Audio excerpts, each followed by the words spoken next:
You've been working hard for the money. Monday, Tuesday, all day Wednesday, and now we have a treat for you. What better way to get through Hump Day than with 3 matches of Clash Royale League? Hello, welcome back. I'm Rich Slayton. Joining me is Andrew Guy.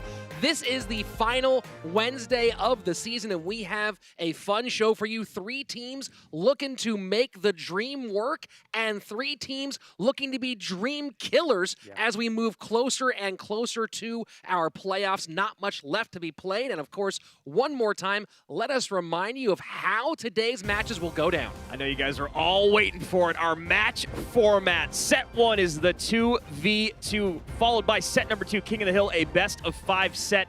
Each team submits 3 players. Each player has just 1 life. And then, if necessary, set number 3, the 1v1 tiebreaker set. And for those of you who have been working hard for that money, why don't you spend some of it on a plane ticket to Xi'an, China for the World Cyber Games? You see the best teams in the world compete for the chance to prove they are the best. The top 3 from our side will go meet the top 3 from China, the top 3 from Asia, and battle it out for the crown. And of course, I mentioned the top 3, very important. Andrew, let's look at our standings that continue to get tighter and tighter as we get closer to China. An absolutely crazy weekend we had. 5 teams were eliminated, but these teams are still in the hunt. Complexity in first place and trying to hold on to it. Fnatic and SK Gaming right behind them at 6 and 3. You've got Tribe Gaming and Immortals at 6 and 4. In 4th and 5th place, Team Liquid also at 6 and 4. Behind them is Pain Gaming at 5 and 4. That is still in the hunt. Every other team listed has been eliminated. Team Queso 4 and 6. Cream Esports 4 and 6. And then 3 Dream Killers right here. Misfits, Energy, and Dignitas all going up today. Misfits 3 and 6. Energy and Dig at 2 and 7. And that's the big story on the day. As Andrew mentioned, our bottom 3 teams all in the mix, but they're all against teams that do have playoff hopes. Some teams making a potential push for first place. So a big opportunity for these guys to play the Dream Killer, to steal a trip or at least an easier road to China. Yeah, so we've got Team Liquid going up against Misfits Gaming. With a win today, Liquid does clinch their position. A loss doesn't do much for them other than put them in a very rough spot moving forward. Tribe Gaming going against Energy, and lastly, SK Gaming, our number 3 team, going up against Dignitas to close out our day. So very curious to see if some of these teams that are really in the hunt, if they are taking their opponents in front of them seriously, and that's a big question. They have to. They absolutely have to, and you know that these teams that are playing against them, Misfits, Dignitas, Energy, they have nothing to lose at this stage. So we might see some big risks, and I'll tell you right now, Andrew, there is nothing more dangerous than a wounded animal. And I could not agree with you more. You said it yourself, nothing left to lose, so why not take glory from your opponents? They are all on their way, and if you could stop them, that is a big, big, big moment for you and also all the other teams in the top 7 that don't want them to make it. Kicking things off today, it's going to be Team Liquid versus Misfits, and you see Coach Eric for Team Liquid giving some handshakes and love to what really are his former players. You know, Misfits is made up of 3 members of last year's Cloud9. And on the other side, we've got Team Liquid with Buffmac, Diego B, Surgical Goblin, and Canario, who have done 2 in a row of 2-man matches. Across from them, Misfits Gaming have Loweye, Wings, Trainer Chris, and Baron. Their record on the season, 3 and 6, trying to play Dream Killer right now. It would be great to get a win in this position, and they have had an up-and-down season, coming off a nice win over Energy. Of course, at that stage, their playoff hopes were no longer in their hands by that point. So right now, can they come out in a big spot against a surging Team Liquid?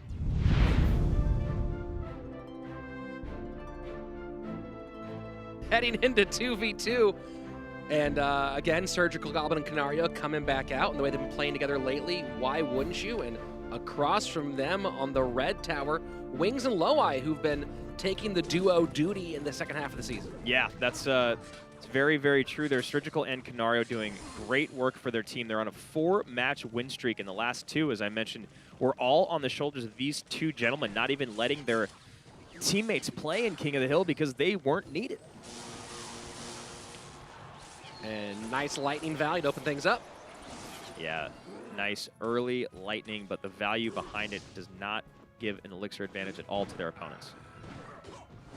And an aggressive Royal Giant Lumberjack and very well placed Inferno Tower. Yeah, and also a really nice Ice Spirit there, but that Royal Giant is raged up, will get 3 shots on the tower. Oh, 2, excuse me. Gets stopped by a Lumberjack of their own, and Log comes out to stop Lumberjack from connecting. So Misfits off to a nice start here. Now the moment for Liquid to respond. And Miner to the back very early, gets King towered, but down to 1639, so not the end of the world. That 1500 mark kind of being where you get to be okay with a King Tower activation with a Miner. Yeah, and you saw that NATO being played, but the Ram Rider was left kind of untouched, getting through to the tower and getting a big charge in, so Team Liquid firing right back and taking the lead. Although a lot would argue that the King Tower activation keeps Misfits in the lead, so we shall see. Musketeer behind Bats, Dark Prince. The Bats won't do much of anything other than keep that Baby Dragon in place for the Musketeer to shoot it repeatedly, and lightning for lightning. Yeah, lightning on both sides. A very nice defensive lightning from Misfits, but in hand, Team Liquid goes with a lightning of their own and getting a lot more damage in on that tower. Final minute of regulation, and Team Liquid currently ahead. They've been doing a good job of getting that lightning value on tower, whereas Misfits have been playing it for value in the middle of the field. Yeah, and you definitely want to be in the prior category of that discussion. So a great poison there does take out the Ice Whiz, brings the tower down to 840. That Royal Giant has nothing left in the tank as it crosses the bridge. Solid NATO fireball from Misfits. And a lightning.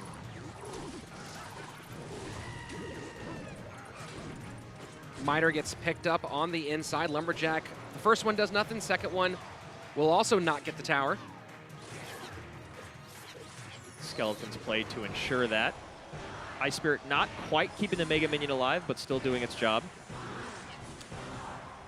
This is going to be a big decisive moment, this Royal Giant push, and it does get picked up very easily. Fireball goes to the back to clean up some support troops or some defensive troops, but now it's Team Liquid going the opposite direction, and they do not pick up the Miner on the Misfits side. Yeah, Miner in on the back, poison down to take care of those guards.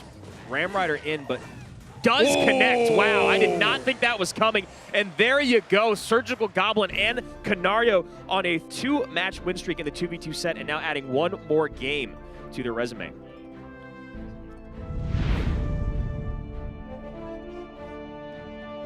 So now Team Liquid 1 game away from another 2v2 set sweep. Low-Eye and Wings needing to bounce back. And that will help. I've heard the Ram Rider emote is one of the #1 ways to open up a 2v2 set that guarantees victory. Team Liquid, one of the more fascinating teams this season. You know, struggling a bit to start, moving their 2v2 duos around, not having Canario and Surge play in that 1v1 set, and shockingly, they've just landed on this perfect formula for success. Andrew, have we seen Giant in 2v2 yet this season? That is a great question. You see the double Earthquake come down. Don't know if that was intentional or not, but to get back to your point, I don't think we have. Have we seen Giant in 2v2 last season? I do not remember if I've seen a Giant in 2v2. Yeah, it is a very good point. Something about the Giant and its movement speed and its elixir cost just seems to be better spent elsewhere, according to all these pros. But, you know, maybe Misfits has an idea. He's just, this is this phrase you never thought I would say about Giant, he's just too squishy to be a tank for 2v2. Yeah, that's a very good point. Squishy, really by the way, is the single best term in gaming. Yeah, I do love squishy. And those skeletons do get a hit on the tower. So Misfits with an opportunity to prove everybody wrong about Giant's place in 2v2. So now we go with a high Inferno and an Earthquake to respond. Giant gets eaten alive. And Ram Rider does not get to the tower. You know, here's a theory, Andrew, is that the Giant pushes aren't even really meant to get to tower. Is that the Giant pushes are meant to force a lot of defensive elixir to be spent and to make big battles happen around the bridges, and that this is mostly about the spell damage. Yeah, I mean, that's a very good point there. They could also have like a crazy win condition tucked away like a graveyard or something, but I think you could be onto something here. double Earthquake. Yeah. Now we see the double Prince in the left lane, Prince in the right. Misfits loading up. Oh, and a log just a half second late on the right side. And a second Giant comes down. So we're doing double Giant, double Prince. Is that how you say it? Double Giant, quadruple Prince. Yeah, yeah, there you go. And that Giant does get a swing. Wow, yeah, they do break through, and they play very stout defense on the right side for relatively cheap cost. And E-Dragon makes a very rare appearance here at CRL West. Yeah, have not seen a whole lot of E-Drag. Of course, at the end of last season, moving into World Finals, everyone was pretty much banning the Electro Dragon because of the level of power. Yeah, one of the best or strongest cards in the game at the end of last season. So we are in sudden death overtime, and Misfits currently holding on to a lead. Baby Dragon gets on tower and is going to change all that. Yeah, surprising there. Baby Dragon almost takes the lead from Misfits, but that was so easy. These Earthquakes are not quite getting the Inferno Tower and the Princess Tower, and you got to wonder if that could come back to bite Misfits in the end. Yeah, it might have been better spent elixir on maybe a lightning or a poison to replace that card. That was a very nice tornado by Liquid. Yeah. Look at that. Pulled the Dark Prince to opposite lane, made enough room for that Musketeer to come behind and get some damage both on the defensive troops and the tower. Yeah, it ends up taking the lead there, and that's something that we saw a decent amount from Liquid as of late, is that massive advantage they have by being such good head-to-head players. They know interactions so well. And Misfits trying to fight their way back into this one, but at 175, this is game over. A missed snowball. You see Wings there kind of chuckling to himself, and that's 2 up and 2 down very, very quickly. That's a 3-set sweep in a row for Liquid.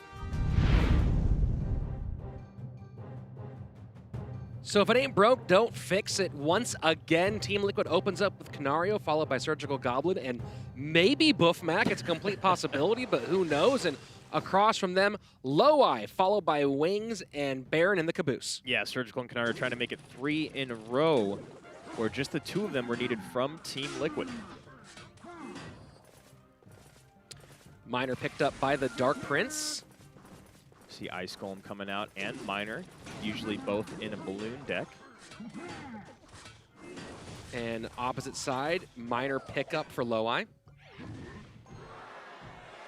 So Giant down for Canario in the back, and there is the balloon.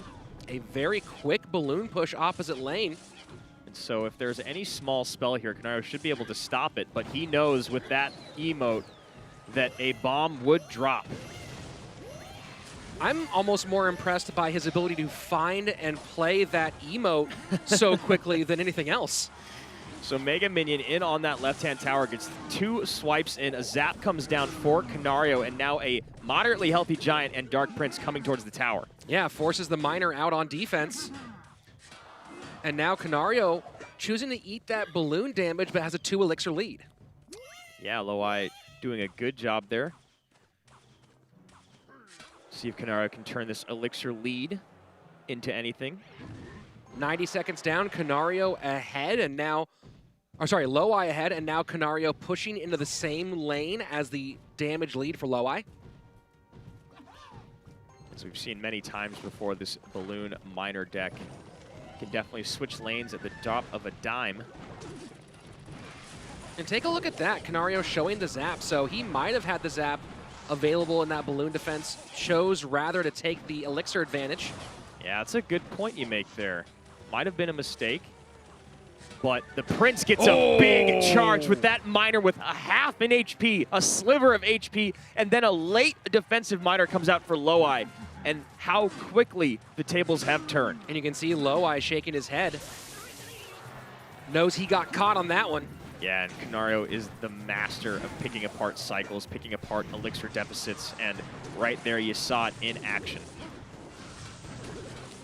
Snowball comes in, Miner to the E-Wiz, so the Miner should make a little bit of room. Fireball comes in. Should still get a drop from that balloon. The zap comes down, and Canario not happy about that extra 2 elixir spent. I understand the fireball, I understand the zap, but it still gets a big-time drop. And now Loweye loading up once again on that side. You see Canario went with the Miner, or with the Prince at the back, pick up the Miner. And now that Prince is traveling all over the place. That balloon is going to connect tower down. We're going to overtime. So Giant, I was going to say, got to have a Giant up front there. You see such a massive potential for a great counter push. E-Wiz on the tower. Prince behind with the Giant. Dark Prince down now. And this is a lot of trouble for Loweye. Canario with maybe a bit of a rope-a-dope in this situation, drawing you in, letting you tire yourself out on the front end, and then punishing on the opposite side. Yeah, 824 HP. Dark Prince getting to tower. Loweye looking to his bench, shaking his head. Splash damage from the Dark Prince, and that is gonna do it. Fireball zap, that will finish it off, and Canario throws the Miner out. Loweye not even trying.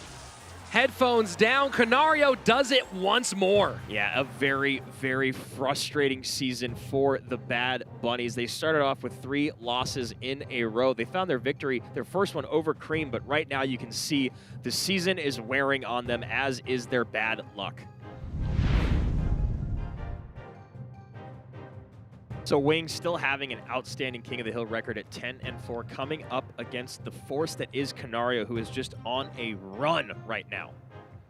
Canario just playing so well and been stacking up wins here in the latter part of the season. He's been feeling the mojo. Wings decides it's a dance party. You know, we are also playing Clash Royale. Snowball for Snowball. So Canario winning 9 of his 11 last King of the Hill appearances. Man, that carrot is tilting me. I bit into a raw carrot and knocked out my one of those permanent lower retainers that I've had since I was a young man. So Canario just really getting in your head right now. Yeah, that's what he does. Lumberjack, Dark Prince, Mega Minion for Wings. And Ram Rider making a beeline for the tower and not touched at all. Yeah, that E was just 1 tile too far to the left.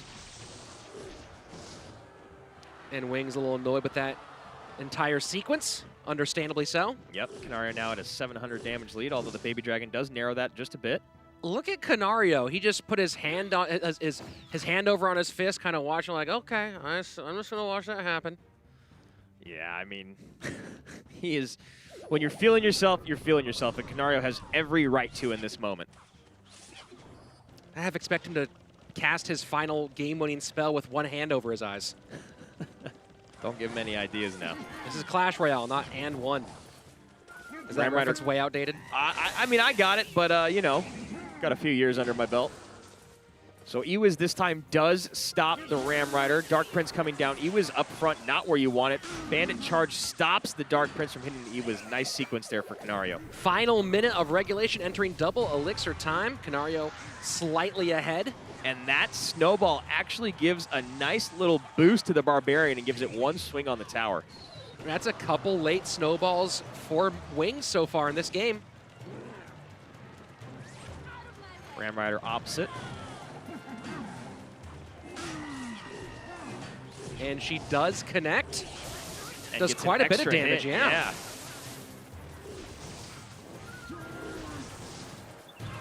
And that Bandit Dash should interrupt the Dark Prince, and yes, it does. Even with the Snowball coming down, again, not the best use of the Snowball from Wings. And Ram Rider will freeze that Lumberjack as the Princess Tower takes it down. Canario using the mechanics of the Ram Rider with perfection. Wow, that timing actually worked out for Wings, forces the Mega Knight out from Canario. Yeah, Mega Knight coming down now. Still 1 card to be shown from Canario. Bandit does get a dash in on that right-hand tower. That Lumberjack followed the Ram Rider all the way to the wrong side, then came back, raged up those support troops. So now Mega Knight, used on defense, does clean up the job, but suddenly does change a bit of Canario's rhythm. Ram Rider going into the right. Baby Dragon will get a belch on the tower because it's raged up. Giant finally comes down for Wings. and a Mega Knight in the same lane in the back. Looking to have a battle at the bridge.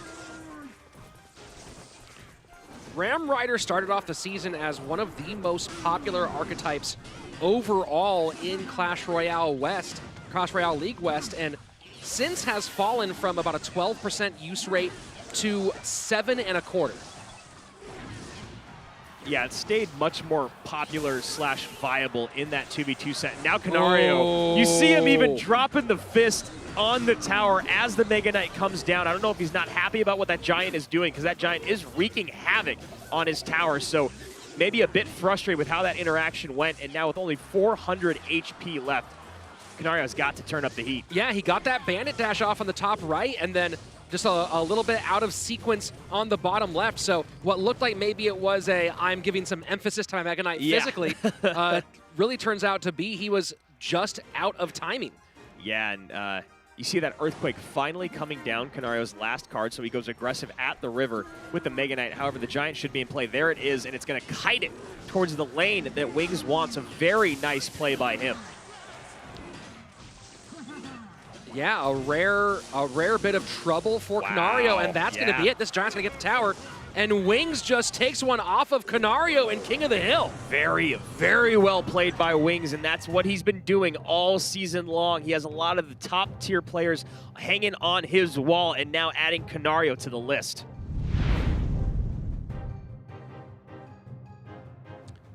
So taking out one Giant, Wings going up against another Surgical Goblin on the tower, and it's a distinctive possibility if Wings keeps playing well that we could see Boofmac, but Surge has a lot to say about that. Yeah, in his last 2 King of the Hill appearances, Surge has taken the set in the 3rd game, or the 3rd as the last representative for Liquid, excuse me, taking out Lindsay and Azealis. And cycle from both players. It's been Canario taking down the first 2 and Surge taking out the last, so things changing up just a bit. Ice Wiz, Tombstone. So far this season, Ice Wiz and Royal Giant have been linked at the hip. Yeah, we'll see right now if that comes out again. Was a deck that was very popular last year as well. Slight changes, but kind of like a, you know, there was that Splash Yard variation, and the Royal Giant came in instead of the Graveyard, and everyone was happy. Dark Prince does get a connection. Lava comes down high and early for Surge. Bats get NATO'd all together. Nice use of the NATO there by Wings.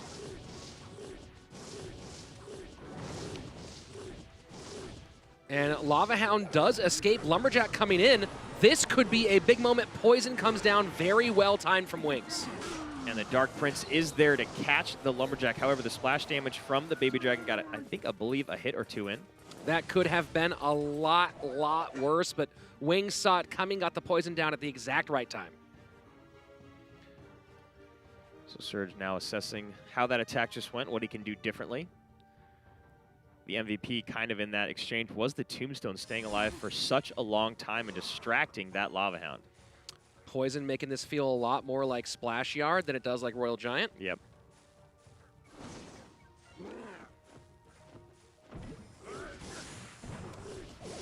Flying Machine down.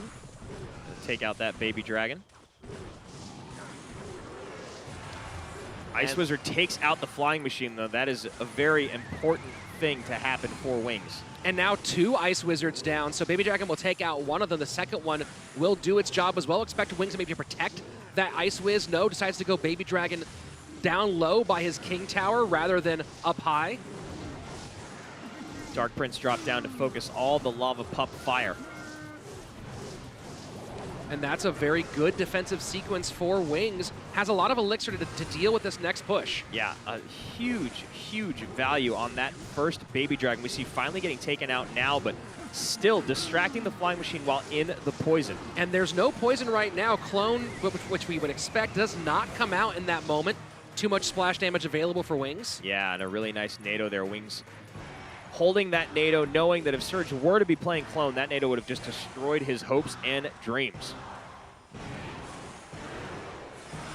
So it does make a challenge. Surge has not just the splash damage of the Baby Dragon and Ice Wiz to deal with, but the poison and the NATO, if he is running clone, both of those create some real challenges for that moment. So 3 minutes down, and finally the first graveyard comes in, and it felt like this was the exact moment it would. That Lumberjack going unchecked in the right lane. Finally, a bar barrel does come down.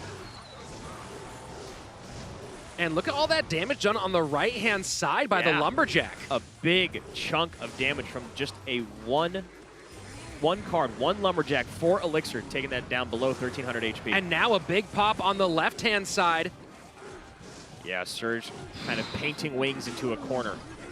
And there we go. Clone finally comes out at this stage, and then look at that. The Baby Dragon turned towards the Lava Hound. The Pups able to help with the Dark Prince and go get on this Baby Dragon as well. NATO has to come out. Another NATO down. Flying Machine up. Not on tower. Baby Dragon will take care of it with that Ice Wizard. Final 2 minutes of overtime. Surgical Goblin has taken command of this game. And this is a single tower situation, or single lowest tower situation. So Wings essentially in a position where he has to take a tower, and he has to do it in the next minute 45. Graveyard comes down. Baby Dragon there to pick up. Poison in support. Flying Machine moves right into the poison and then right out. And a raged up Flying Machine actually still stays behind the Lava Hound. And there you go. Tornado doing a good job taking care of those clone troops. Yeah, I don't love that NATO, but not the end of the world for Surgical Goblin. Lumberjack still alive. Lumberjack on tower. That is going to be tower down. Surgical Goblin takes out Wings, gives a wag of the finger to his bench. One more remains for Misfits in the way of Team Liquid and their big-time playoff hopes. Surgical has been doing such a great job in taking damage early on with these beatdown decks, and then in turn punishing his opponents as they get in deeper and deeper into double elixir and overtime. So now Baron is Misfits' final hope. Surgical Goblin facing off against Baron with a chance to put Misfits away and get one step closer to that trip to China. Yeah, getting this win right now for Team Liquid ensures a playoff berth. And Miner to the back, and that first Archer, and the Miner does go to King Tower. A little fast and loose with the opening play from Baron. You see him look over. Oh boy, all right. Yep, they get a couple of those trademark coochie-coo goblins. And it does feel a bit like Misfits' entire team is just slightly tilted. Yeah, that was a little unnecessary. Now you see Rocket gets value on the Prince and the tower. Miner goes into the tower in the safe spot this time, but damage has already been done with the King Tower activation. And Surgical Goblin content to let that Miner just go to town on that right-hand lane. So we see the very traditional Royal Hogs Mortar Rocket. And out comes the Mortar, Prince to pick up. Maybe Skeletons to eat the charge, we'll see. Nope, he just takes it. And he gets a Mortar shot in, so does its job. Prince does go down. Little smile from Baron there. Half of our opening 3 has gone away, and Surgical Goblin in the lead. Baron with that opening interesting Miner to the back, and this giant snowball activation really was great.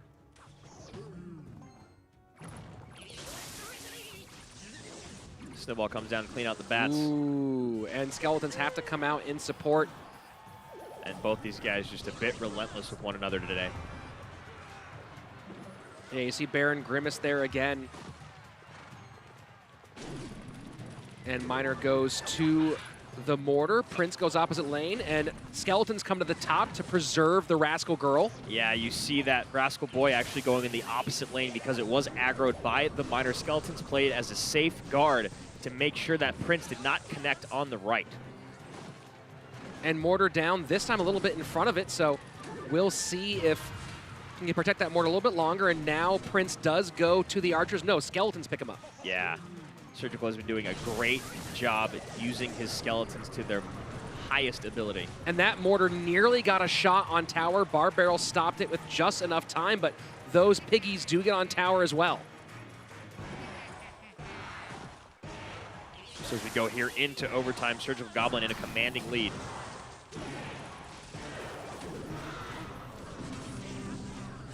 Miner going to the safe spot from the King Tower. Sudden death overtime, and again, Surge just choosing to eat minor damage, not really worried. Would rather take the elixir advantage, and you see mortars up again.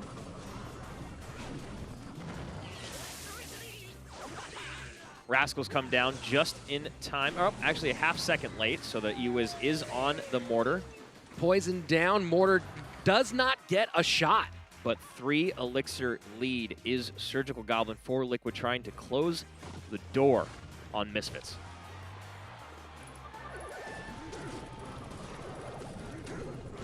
Snowball comes out in an early spot, and now you see the bats come behind. Rascal Girls will help. Royal Hogs get picked up by the Inferno Tower. Skeletons there to help. And that Prince marched all the way back and just got taken out by those Rascal Girls. Yeah, Rascal Girls on the Inferno now and going to take out the bats. You see the high mortar in the middle. Prince there to pick up.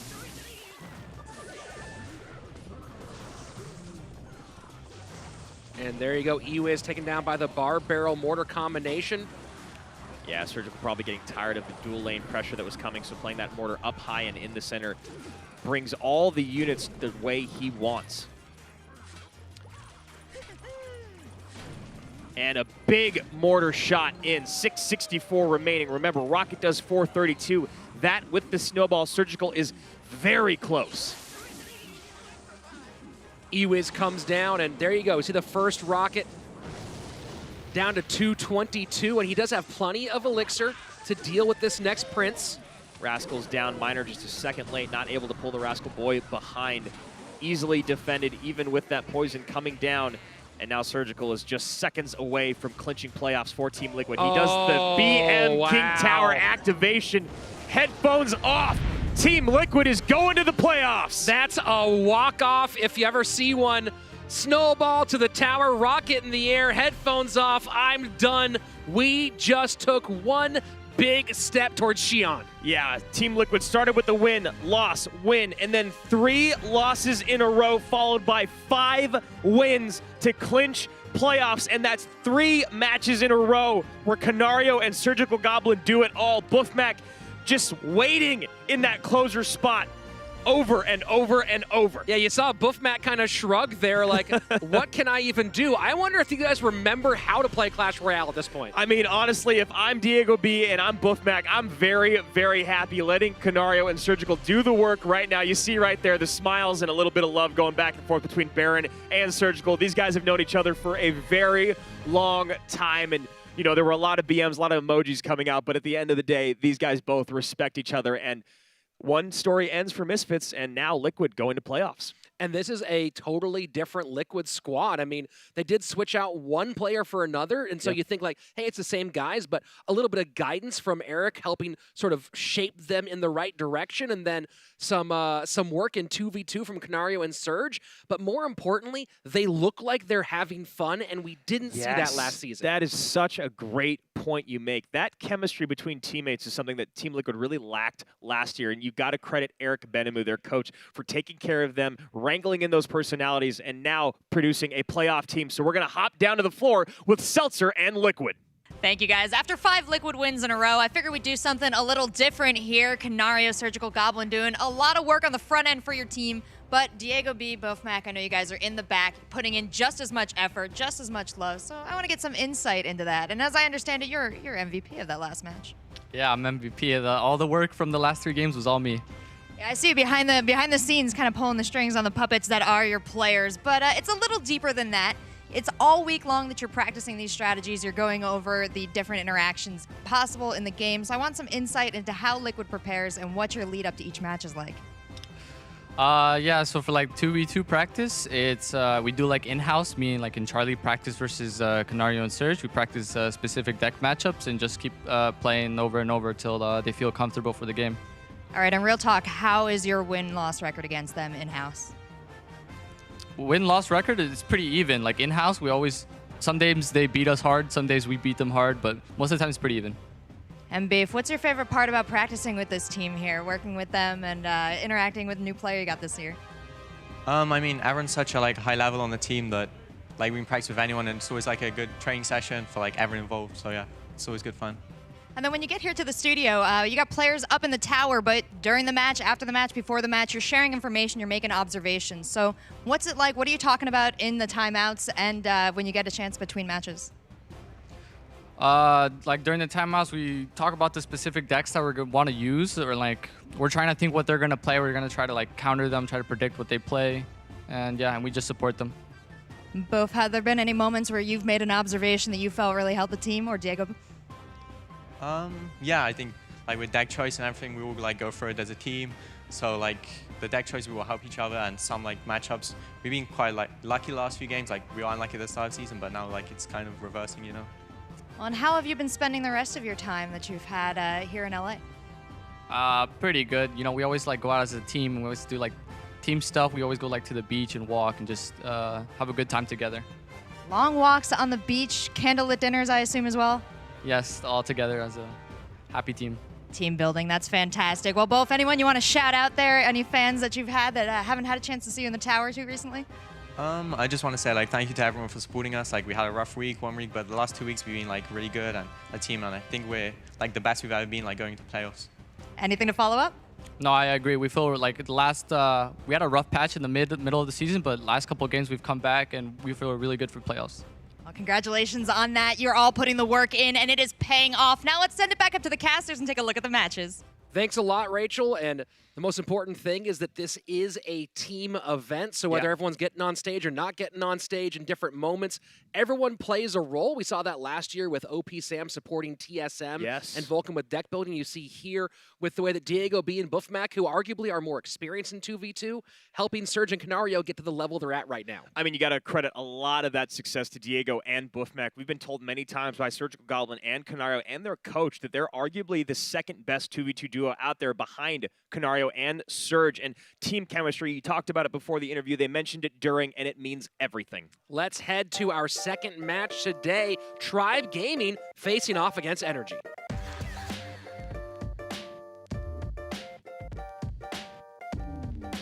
Second match of the day, Tribe Gaming looking to do what we just saw Liquid do, secure a spot in playoffs and move themselves one step closer to that trip across the Pacific. But in front of them is a team in Energy that I believe is not going to have that we're out of playoffs malaise today. Yeah, I couldn't agree more. You know, looking at Carter, Hazard, and Thunderstruck, they just don't have that mindset, honestly. And they had a tough season, a really rough season, being 2-7. On the other side of it, you've got Tribe at 6-4, trying to clinch playoffs. So both these teams have something to prove. Tribe has a lot more to lose, though. And Energy does have a great 2v2 duo in Carter and Hazard that can definitely give B-Rad and J Monty a run for their money. And you know Thunderstruck would love to make a statement today against a squad that's been playing so well like Tribe. Yeah, and Tribe playing so well is almost an understatement. You know, Tommy's been playing out of his mind, and honestly, they just eliminated 3 other teams when they took down Cream in their last match.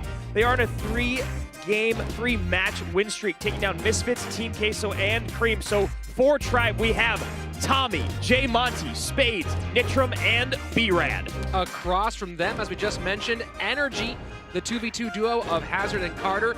Thunderstruck rounding things out, and of course did not get a chance to see Lich Pentakill or Pedro at all this season. Yeah, and it's, you know, it's one of those things where you gotta just kind of imagine how good the season would have been for Energy had those two players been here, but that's neither here nor there. Right now, we're hopping into Tribe versus Energy. Energy looking to ruin some dreams in this 2v2 set.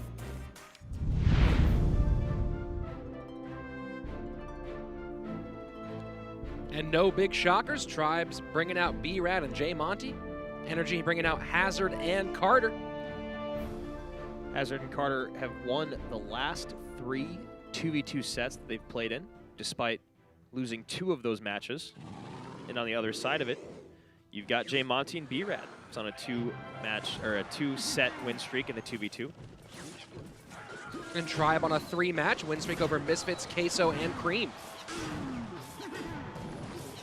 So early hits thrown by Tribe with that Royal Giant getting raged up. And on the other side of it, we have an Inferno Tower trying to take down this Lava Hound. Yeah, Miner gets picked up. Lava taken care of by the Dark Goblin opposite lane, and the first minute goes the way of Tribe Gaming. I really like the Dark Goblin in 2v2. I think it's underutilized, and yeah, just wanted to let you know, Rich. Sure, thanks, man. Now I'll write that one down and put it on your Amazon wish list. Finally, you're paying attention. Giant Skeleton in front of the Royal Giant. Baby Dragon in support, and this one's working out fairly well at the moment. Oh, yeah. I mean, that Inferno taking just a half-second longer to target onto the Royal Giant allows these big hits to come in without a Lightning or a Lumberjack Rage. 90 seconds away, and Tribe pulling further ahead. Just a cycle log with one of the Tribe players getting close to max. Flying Machine comes down opposite lane, but it will actually get in front of that Lava Hound, so not placed exactly correct. But in turn, Dark Goblin played a little too high. Lumberjack gets ahead of the Royal Giant, but a Lumberjack in kind, and Tornado will stop that push from getting any further. Lava Hound other end, picked up by the Inferno Tower. Dark Prince pulled to the center by those guards. Very nice play of the guards. And a King Tower activation on that raged up Miner. So a little early for the Miner to go to King Tower for energy, but not devastatingly so. Poison coming down. Trying to make some room for this Royal Giant. That log was probably not necessary, but that's all right. And good poison placement from energy on this one. Raged up, Lava Hound is on that Princess Tower. Miner to the back, picked up by Skeletons. What's going to pick up this Flying Machine? You see the Mega Minion coming down immediately. Flying Machine, just such a devastating card when it gets that tower lock. So Tribe ahead on overall damage for a single tower, but energy has put pressure on both lanes. Giant Skelly in, Snowball down.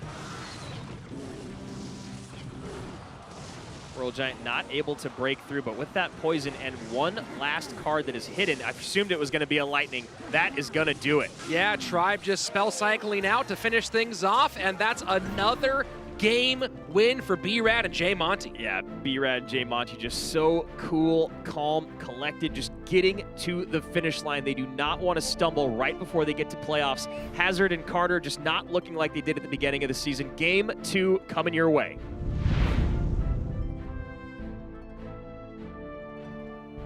Hazard and Carter definitely not going to lose focus, but in a bit of a pickle here against J Monty and B-Rad, who, as we've seen before, so relaxed off stage, so dialed in on stage, but that dialing in does not turn into stress. Yeah, I mean, honestly, it turns into the opposite most of the time. And now we see a Skeleton Barrel, which we saw a little bit at the beginning of the season, but always had a really hard time connecting. We saw it a lot with Graveyard and ended up giving just too much spell value. A log would essentially take care of 7 elixirs sometimes. 8 elixir, excuse me. Yeah, it seemed like the idea was to stagger, have the Skeleton Barrel tank for the Graveyard, and then pop on the back end and force a cascade of spells. But it seemed like no one quite got the timing right on that sequence. Yeah, that's actually a much better way of putting it. It was really all about the timing, and honestly, a log would usually, or a bar barrel, just kind of end that entire push. And then, of course, the more expensive version in the poison was still giving a positive elixir trade. And this is a very, very nice play from Energy. Yeah. The Ram Rider on one side for the Ram Rider on the other, and they get a good connection on the left and one on the right. Yeah, very, very well played first few moments of this 2v2 game. Energy trying to bounce back. And that Giant Skeleton staying alive a lot longer than Tribe, than Energy would have hoped. First 90 seconds away, and it's Energy drawing first blood. Yeah, and Energy is laser focused, just as you said at the top of the match. This is not a duo that's just going to roll over and die. Even though their playoff hopes are gone, they still know that they need to stay strong together. Who knows what could happen to them next season? Maybe Carter and Hazard will be on a team again. And this is just practice at this point. A little extra rocket value. You see, we talked We talked the last time that Tribe played about people trying to pull off that Rocket Miner play, and this time they do something similar, but it works. It worked, I should say. A very nice rocket hit on the Princess, Musketeer, and even the Giant Skelly. Jay Monty not happy about him playing that skeleton barrel, and you get a well played coming out of Energy. Yeah, these guys know each other pretty well, so a good-natured, hey man, you messed up. Final 30 seconds of regulation, and so far the story has been Energy making things difficult for Tribe. Yeah, Tribe looking to catch up right now with this poison, however. And a rocket down, a very nice rocket to take out that Baby Dragon Ram Rider combination. Yeah, it's got to feel good getting that one back after the trouble with the Giant Skeleton in the opposite lane. Yeah, that is a nice trade, 6 for 9.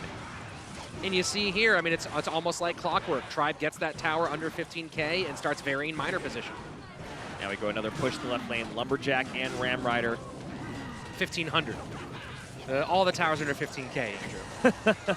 Wow! And the freeze and the good game comes down from Energy. 7 HP, one more tick. And Carter and Hazard not making it easy for B-Rad and Jay Monty. I love that. Yeah, they pulled a fast one. You see Jay Monty not happy with that, very frustrated. And it all comes back to that moment of the Giant Skeleton just eating up that offensive pressure he's trying to put in the right-hand lane. So the thing to think about here is that there's a lot right on the line for Tribe. So while they're usually pretty cool, pretty calm, you can see a little bit of a grimace on the face of B-Rad, and Jay Monty definitely wanted that last game back. So we'll see if with things on the line, which this match really is holding, if they can keep that focus they've had all season. Yeah, I mean, if they take this match, then they are in playoffs, and that's that. Team Liquid and Complexity, the only two teams to secure a playoff berth. Team Liquid is all done with their matches, however. Complexity has one left. And a well-played Earthquake behind that Giant Skeleton. Ram Rider trying to make her way past. And a nice use of the Dark Prince and the Log by Tribe. And a NATO to just keep that Musketeer from ripping through that left-hand tower.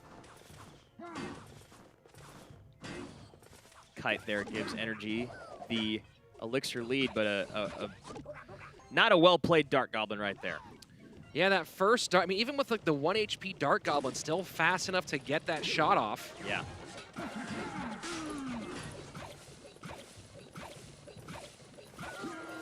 And this Dark Goblin at range, able to really take care of those defensive troops, turn them into support. Ram Rider raged up, Giant Snowball, maybe doing enough. No, the connection does get through. Wow, so the freeze Ram Rider gets Tribe again, catches them looking, if you will. And Miner goes unchecked to the tower, gets picked up by the Giant Skelly. B-Rad again, not happy about something. Yeah, he does look a little, just playing a little uncomfortable up there, which is something we haven't seen much this season at all. You know, they are 7-2 in their 2v2 set, so honestly not a lot of opportunities to find the Tribe representatives in a bad mood. Miner one tile off, played by Tribe, and gets NATO'd away. Rocket comes in, will get value on that Musketeer. And still with enough Elixir to handle this push coming in. You see the high Inferno being played to pull that Ram Rider back. The EQ does come down, but it will be too late. But a second Ram Rider comes in, and this is what Carter and Hazard were doing last game. Going with the same thing this time around, the freeze. Don't know if it will be enough, and so now Tribe spending the NATO just to make sure there's no connection. Yeah, and that's exactly what they needed to do there. You saw the log come down early, and then the NATO to ensure that no more Ram Rider freeze combos will be taking their tower. And now you see Tribe going to the back, and no King Tower activation from Energy, so now Tribe feeling happy about this placement. Now Energy goes against the King Tower activation. And look at this Giant Skeleton in the left-hand lane. The Giant Skeleton is on the tower. 2 hits in a third. 15-56. The freeze down. If that gets low enough, there it is. God. I am shocked. Unbelievable. That was insane. That giant skeleton came out of nowhere, and now you see a rare, frustrated J Monty and B-Rad. And you can see the elation on Hazard and Carter. That match mattered to them, and they played it very well.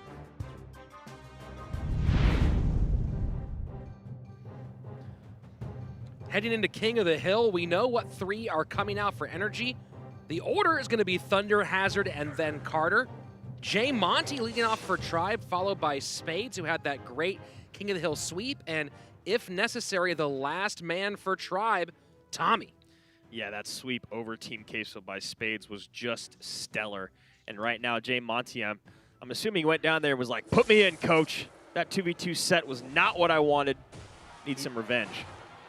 He was a little heated there at the end of 2v2, so we'll see how he comes out for this King of the Hill set. And Thunderstruck once again going to the Inferno Tower emote. A signature Inferno Tower emote from Thunderstruck. And just to kind of piggyback on that a little bit more, it is very rare that we see B, Brad, and J Monty in that mindset after a 2v2 set, even when they lose. But they knew how important this one was. Well, I mean, they never get frustrated by being outplayed. They get frustrated by mistakes, and those were mistakes. Yes, yes.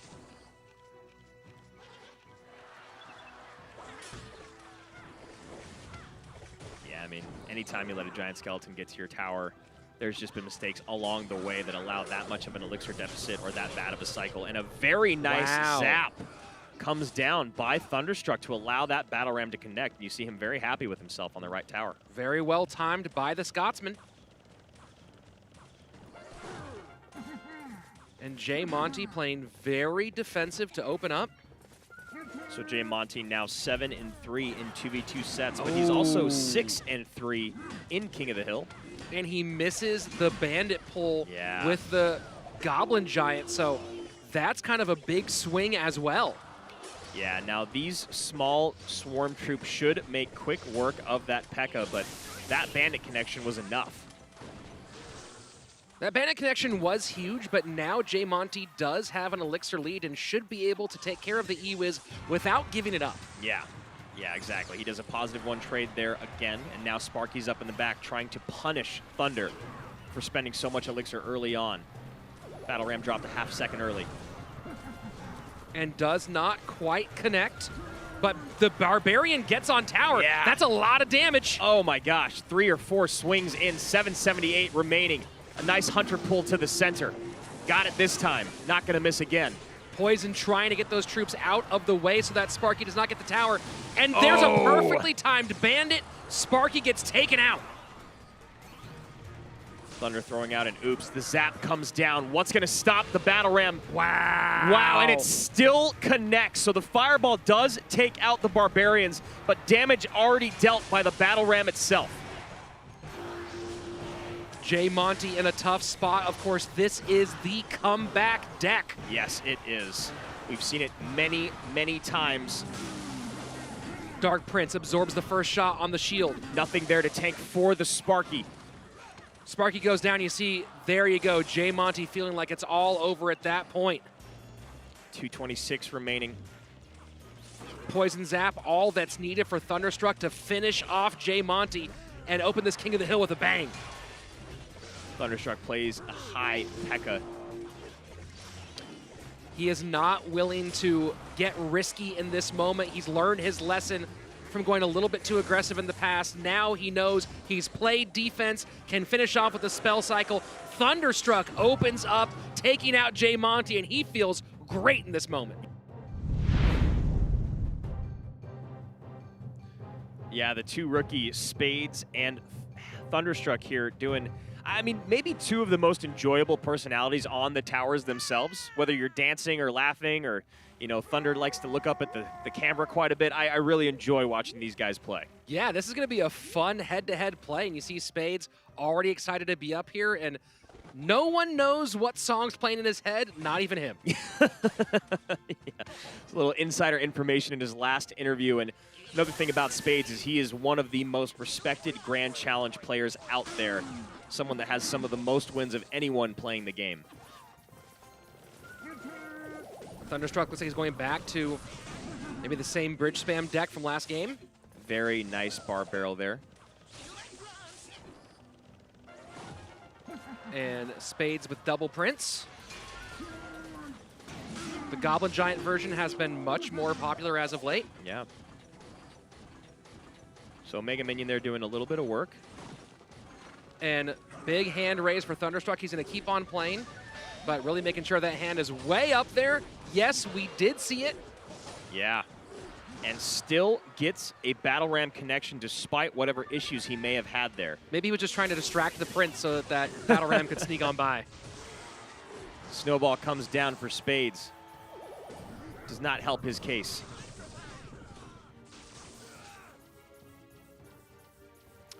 First minute and a half goes by, and despite whatever issue Thunderstruck may have encountered, he does currently hold a fairly decent little lead. Yeah, you see him getting back in the zone, wiping the sweat off his hands and refocusing. Spades throws the Baby Dragon down to meet the minions in the left lane.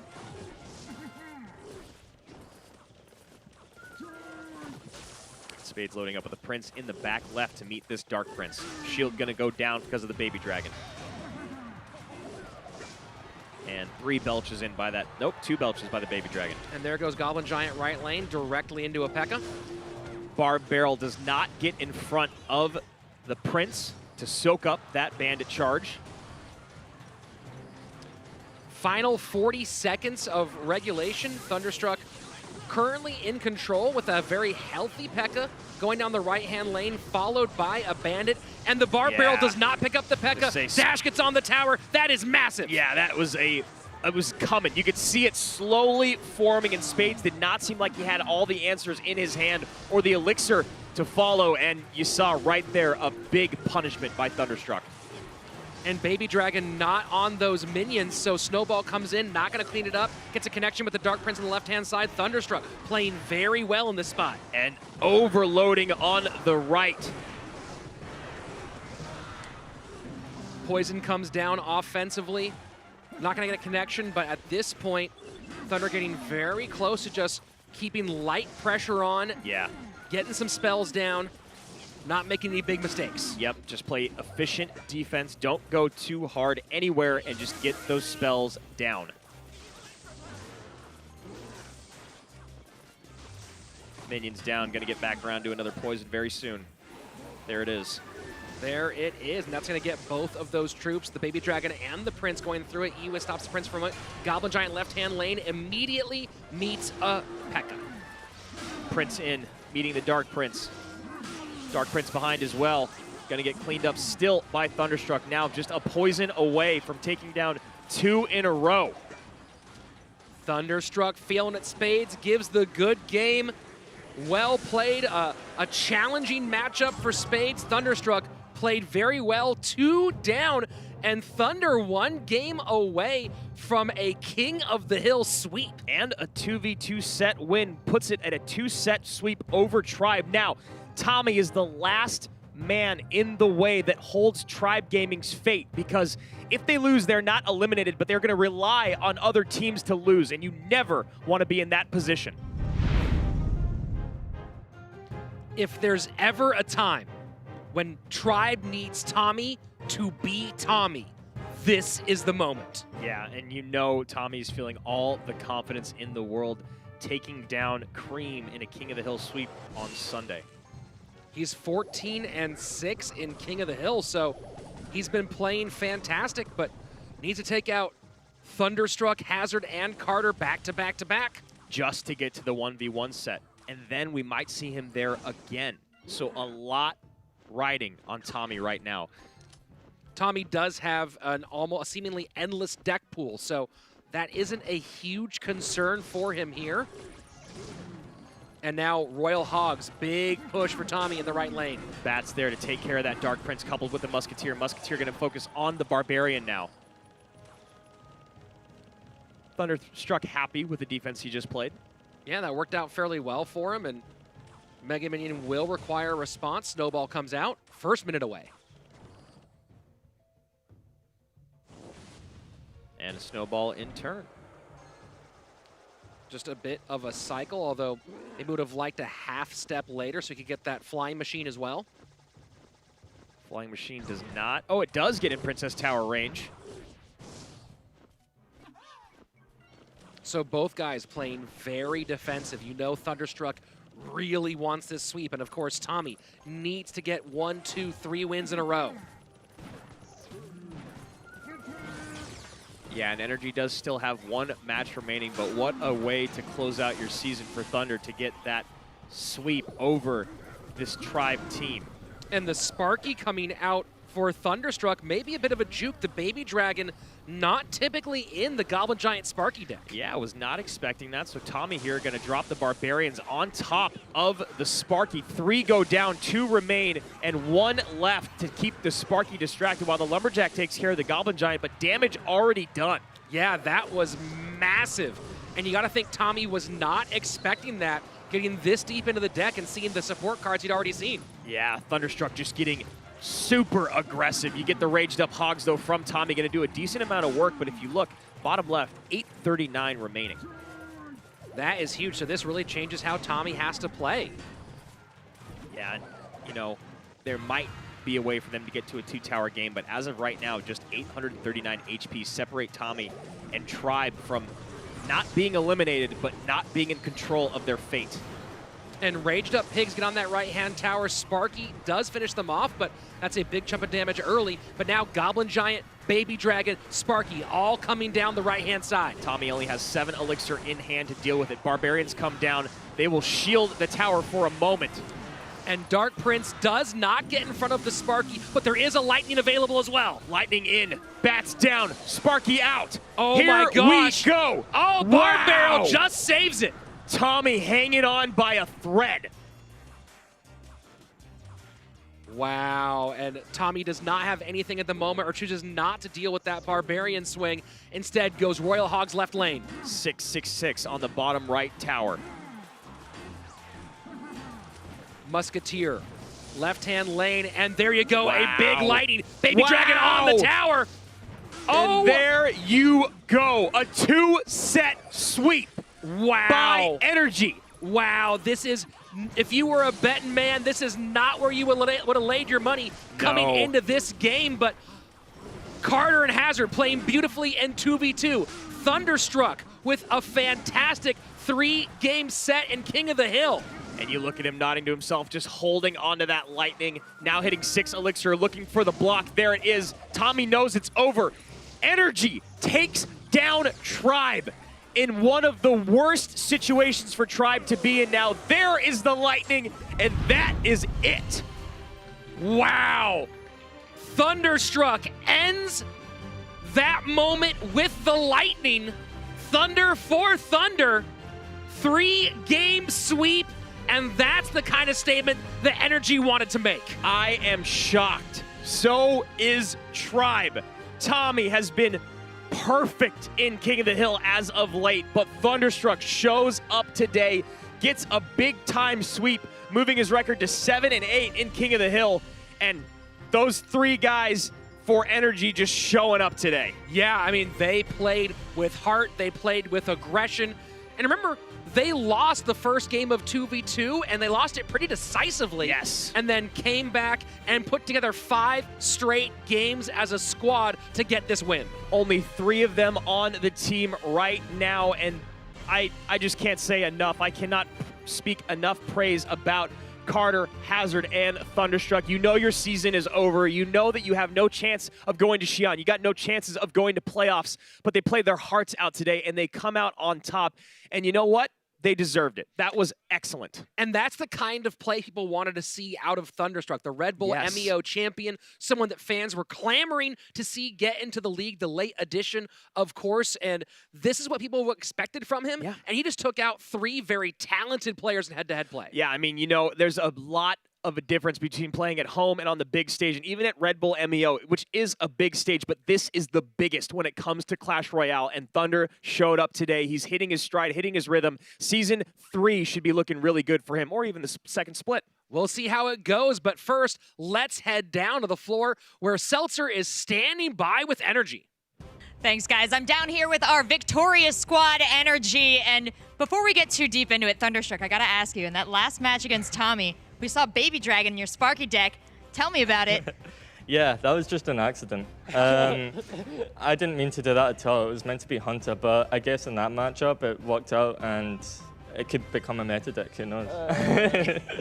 The unintended mind games are sometimes the best mind games, but as far as preparation, you guys put a lot into this match. Considering it was a match that you're already outside of playoffs contention here, you brought the fire. Tell me about it. I mean, going into this match, we knew we had nothing to lose, but didn't change the way we prepared or anything like that. We spent hours over the past couple days just getting ready for the opponent, preparing our decks, all that kind of stuff. So very happy that we were able to win, and you know, hopefully we can continue it into our next match. Well, the intention is always to win. I'm glad to hear that you guys kept it up 100%, especially after that first match in 2v2. You guys found yourselves down 1. How did you get your mentality back? Well, being down a game is never easy, but you know, we've been doing pretty well in the last few 2v2 sets. We had a rough patch in the middle of the season, but since then we bounced back and we really have our confidence back. So yeah, we were able to win a couple of pretty close games in the second 2 games, so definitely really happy with that. Well, with a 3-man roster and your coach over here, it's easy to get close. You guys are relying on each other more than most other teams. So Hazard, when you guys encounter a hang-up like you did in the middle of the season, when you find yourself losing a couple games, how do you get back on track? I mean, like I said in the previous interview, it's really just about taking every game one game at a time. You know that any player can beat any team or whatever. Like Thunderstruck beat all of Tribe today, so really good on him. Especially with no bans, anybody can win. You just kind of have to bring your all to every match. And I do want to touch on that, Thunderstruck. A fantastic job crushing it through King of the Hill. Walk me through your mentality. Was every game a moment of confidence for you, or did you ever feel like you might be losing it? My main plan was, if I don't know what I'm doing, my opponents won't know what I'm doing. And it seemed that that worked. That checks out. That worked out great for you. But I gotta say, you did put a lot of work into this, and as a unit, perhaps you can provide some insight into how these boys practice and how hard they are working. Yeah, absolutely. Well, these two have been together with me since season 1, so they have a bunch of chemistry in 2v2. I believe they're still the best 2v2 in the world. We had a little bit hiccups in the midweeks, but we obviously bounced back. And the main way we train with these two is Thunder and I'm a little bit better in 2v2 than I'm in 1v1, so we practice with them like for hours on end. We pretty much just play the decks that we think the teams are going to play, or the decks that they've been playing in different matches, and we just give them hours and hours of practice. And, you know, from time to time we beat them, we can tell like what mistakes they did or did not, and then they just bring their best game to the match and they just showcase it. Well, and they're such an enjoyable team to watch. I'm going to miss you guys, and it's quite sad that you're not joining us all. That is the nature of playoffs, unfortunately. But while we have you on the stage, while your fans are watching, anything y'all want to say? No. Keep believing. Keep believing. Season 3. Thanks for supporting us, Paciencia forever. I had to say, I don't know. Yeah. Ciencia Army. Hey! Fantastic, guys. Thank you so much. A beloved team. And now let's send it back to the casters to take a look at their last match. A positive end to the season from a team that always has a positive outlook, and I am positively floored by the fact that that baby dragon was a complete accident. Well, no, I mean, at one point it was, but you heard exactly the man's strategy, Rich. If he doesn't know what he's doing, they're never going to know what he's doing. I love it. You know, the season did not go the way they wanted. They end on a bang. They do have one match left, but really the big story in this is Tribe. Tribe now not in control of their own fate. And not just taking the loss today, but taking the 2-set sweep. And our primary tiebreaker is your set differential, positive, negative. So going 0-2 on that set differential today could play a very big role in not just making playoffs, but if they do, where they actually end up, 5, 6, 4. Yeah, and ending up in those last 2 spots, 5th and 6th place have so much to do on that day. So a big loss for Tribe. So to wrap up our day, we have one more match, SK Gaming trying to push their way up to the top of the standings against Dignitas, who wants to do what Energy just pulled off.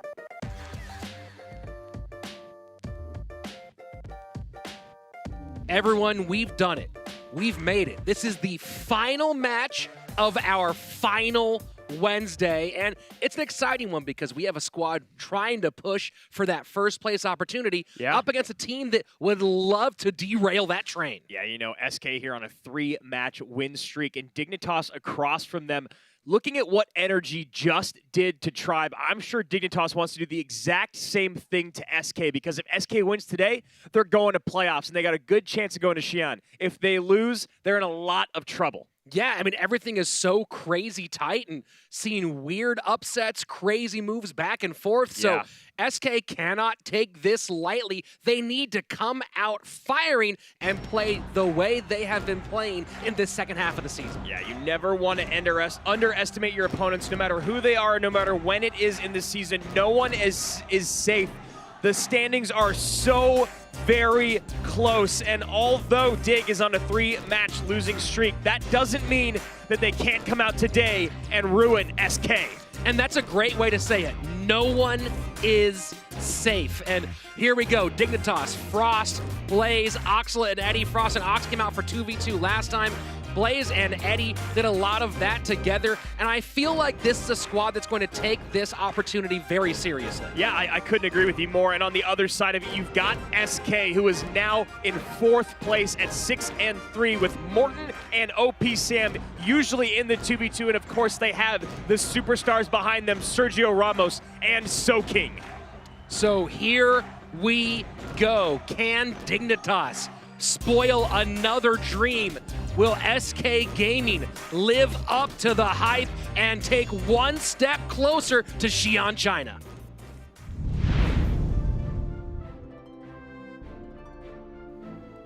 Opening up our final match in 2v2, back on tower again. Eddie and Blaze leading it for Dignitas up against OP Sam and Morton. Yeah, Blaze 1-3 in his 2v2 sets, 3-7 in games. Eddie with the exact same record. And on the other side of it, you've got Morton, 5-3 in sets, 11-7 in games. And Sam with also the same record. Who'd have thought? It's almost like they play the same set together. So Ram Rider for SK does get to tower. Yep. The other side of it, you've got a lightning coming down, although that, nope, Lumberjack cleaned up by the Ice Wizard. Miner to the back, but does get a little bit of work done. NATO to King Tower. And that one pup raged up, doing a ton of damage. So despite the activation, that actually works out really well for Dignitas. We mention it a lot, but that 1500 mark, approximately around there, when you're okay with letting that King Tower activation hit for these minor games in 2v2. Ram Rider coming in again in the left-hand lane, trying to get another connection. And it does. Wow, that's now 2 kind of surprising early Ram Rider connections for SK. Something kind of crazy to think about is since SK's last appearance when they took down Complexity, they moved into 2nd place. Whoa, take a look at the wow. damage done right-hand lane by Dignitas. Down to 870 on the tower. And what I was saying about SK is that they haven't done anything since their last match, obviously, because they didn't have anything in between. They took down Complexity and they got to 2nd place. Since then, due to standings being so tight, they've dropped 2 positions with just the win. by the play of other squads. Yeah, which is so crazy. This is just so very tight right here in the playoffs. And another very good lightning and a charged up Ram Rider hits the tower. Lightning comes in. Ice Spirit doesn't do anything on one side, Ice Spirit on the other to take down the Baby Dragon or distract it for a second. Miner coming into the inside, and Skeletons go to the back instead. You gotta wonder if SK's been doing their homework on those Miner placements for Dig. Yeah, nice little swerve there. So SK at 425 on the top right. Dignitas still holding 1 card in their hand. Is it a Lightning? That is the question on Sam and Morton's mind. And now a poison cycle for Dignitas with 15 seconds left in regulation. This could be a big moment. Stopping this Ram Rider might secure them game number 1. Ram Rider in, 432 on the tower. Miner to the front, getting pulled back. Just waiting on the next poison from Dignitas. There it is. And Sam and Morton know their fates are sealed. Wow, Dig takes game number 1, sat on that 2nd poison the entire way through and played it at the moment where it mattered most.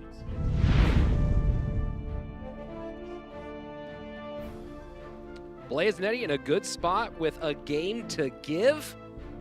Of course, Morton and Sam perfectly capable of taking 2 in a row. Yeah, that is very, very true. And Morton in his last showing Did very, very well in King of the Hill. Taking out Air Surfer and Razzer. Cycle, Ice Wiz, and Skellies to open. Lava into the same lane as the Ice Wiz. Baby Dragon will not cross the river. Stopped by that Ice Wizard. Lava Hound gets in front. And Barbs get down right at the end, and that's going to be good value for those Barbs, taking out 2 Lumberjacks. Yeah, you get Miner to the back of the tower. However, NATO activation and those pups do a little bit of damage. A little early for a Miner to the back, but still decent damage for Dig. Nice use of the Ice Spirit there. Lumberjack comes down a half-second late. Musketeer does go down. Guards, Skellies, Baby Dragon, and another raged up Ram Rider connection. Yeah, bringing that tower down to 1654. Blaze not too happy about that. I was going to say the same thing.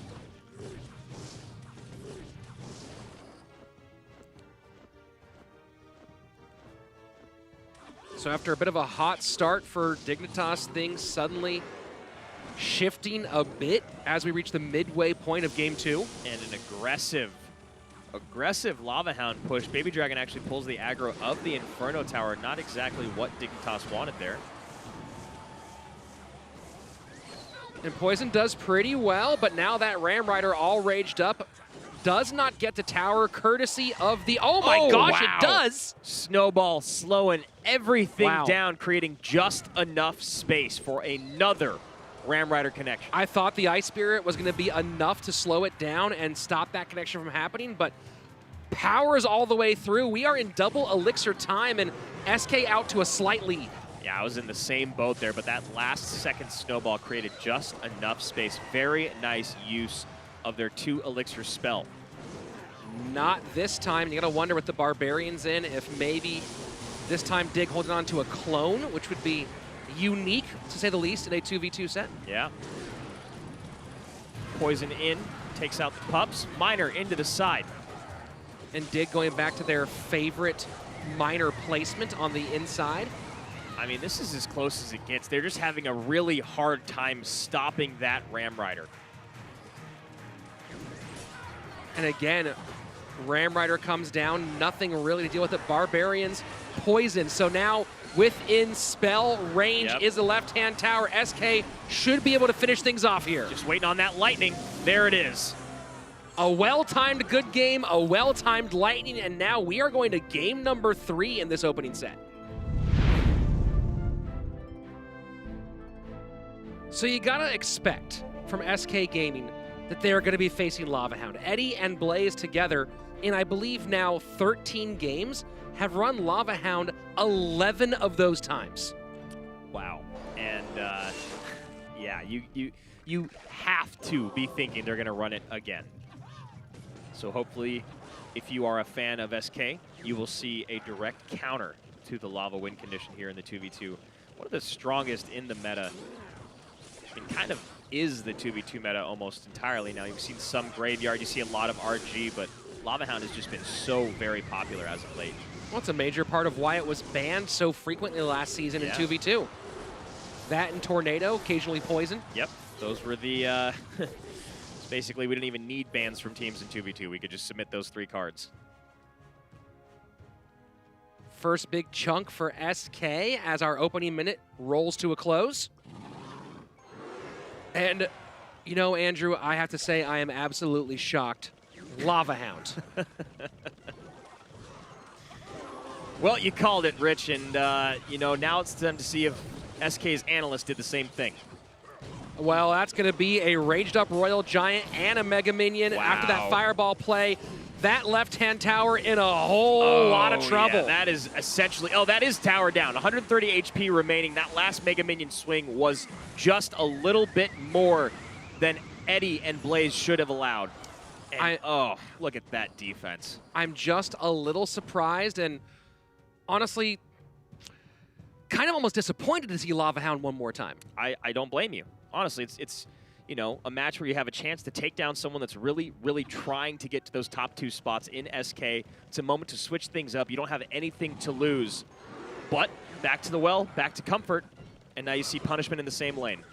And Fireball probably going to come down behind that. Maybe not even necessary this time around. Royal Giant gets raged up. Second Royal Giant. There you go. Second RG in, still raged up. Second set of barbs coming down. RG gets 2 shots at least. And there's the Fireball.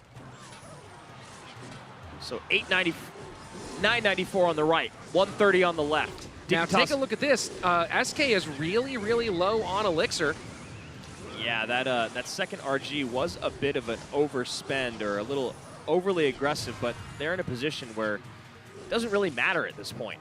Yeah, NATO cleans all that up very well. So SK now can kind of sit back, play some defense. They have an Inferno Tower. There it comes. They can And- lightning that left-hand tower whenever they want. And you're living in the future right now, Rich. You said it. SK's Morton and Sam can easily come back and win 2 in a row, and that's exactly what they're doing against Eddie and Blaze, who this has almost been their trademark, where they have one excellent game in 2v2, and then they've stumbled for the others. Yeah, they have been reverse swept in this set quite often, and happens one more time. So, you know, it'd be interesting to see if they shifted their direction when it came to their 2v2. But Lava Hound falls one more time, and now we're heading into King of the Hill in a deficit against one of the most dangerous head-to-head squads in all of CRL West. So a tough 2v2 set, and now a King of the Hill in front of Dignitas. Oxalate opening up, Blaze in the middle, Frost as the third man. And across from them, Soking leading off, Sam in the number 2 spot, and Morton as the number 3. Yeah, we haven't seen a lot of Soking lately. Out of the last 4 matches, he's only participated twice, and they were both one game in King of the Hill where he fell. So a moment for Soking to kind of find his footing before we get into playoffs. Would certainly be valuable to get back in the win column before heading to what's going to be a very challenging playoffs, really no matter where you end up in the standings. Yeah, I mean, everything is just so very close, and with that Tribe loss, it feels like they may be eliminated, but that is not confirmed yet. Hog EQ with Valkyrie for Soking, so currently sitting at 65% win rate. Oxalate very happy that that swing did not come in. And Lava Hound for Oxalate.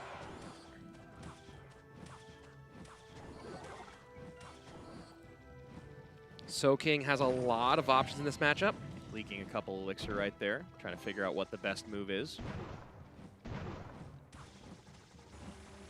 It's going to be interesting to see how Soking deals with the flying machine.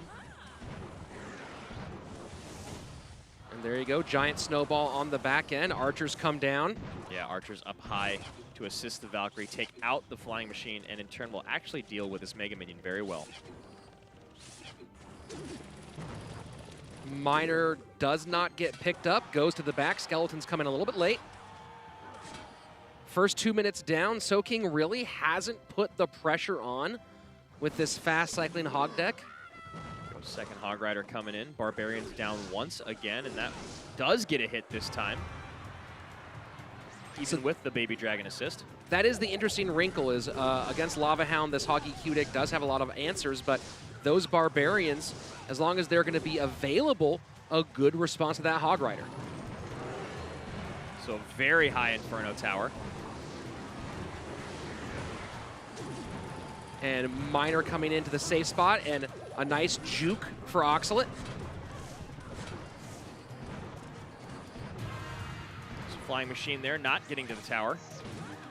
And now Hog behind the Valkyrie. And there you go, Hog EQ, the Valkyrie not quite staying in front of the Hog Rider, so does not get a shot. Flying machine going to clean up those archers and demand a response out of Soking.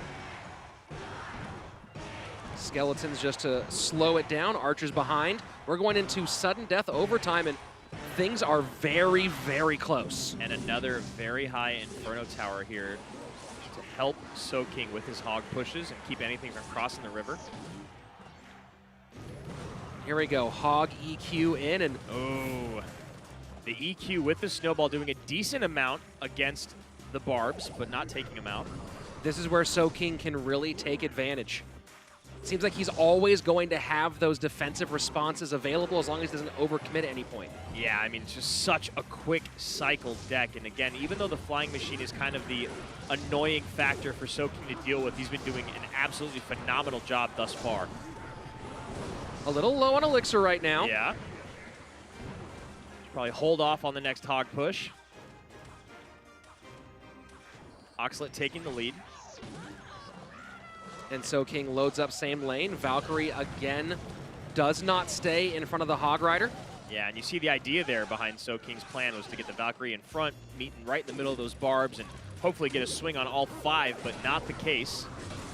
You know, Soaking has done that same move a few times in a row, and what I'm wondering, now you see a Hog Rider by itself cycling back around. Yeah. I'm wondering if we might see him at some point drop the Valkyrie and bait out those Barbarians. I love it. I love that call. I hope it happens. And you saw right there, Soaking changing up what he's doing, just working through his cycle as fast as possible and getting another Hog Rider down. Very good plays. And this time, Miner goes right to the Inferno Tower. Baby Dragon will survive. Oxlet giving that Inferno Tower all the value in the world. 842 to 750. 3 Elixir in hand to deal with a decent-sized push. Final. Oh, Mega Minion on tower. That is it. Oh my word. That was just real clean and real smooth by Oxlet. He never lost his cool, even when the Hogs started to break through for Soaking. And now Soaking 3 and 5 in his King of the Hill appearances, just not being able to find the Soaking of old. OP Sam up next for SK. So Oxlet staying on stage. Coming up next, OP Sam looking to get one back for SK. Yeah, Sam has had mixed showings in head-to-head play. He struggled a lot early on and spoke to me about his frustrations, but then he had some really nice matches.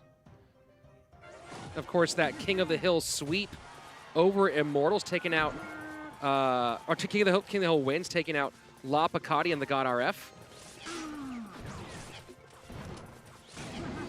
And an early connection for OP Sam. Yeah, and he recently took down Vulcan in King of the Hill, which is no small feat. So Poison will take care of that Musketeer. First minute almost down, and Sam ahead by almost 200 HP. Ox now at 8 and 8 in King of the Hill.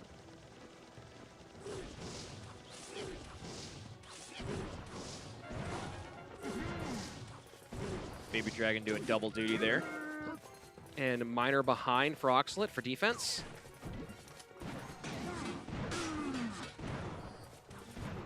Dark Prince will not get a charge. So Oxlet playing really clean and very efficient defense. Looking like lava for Oxlet.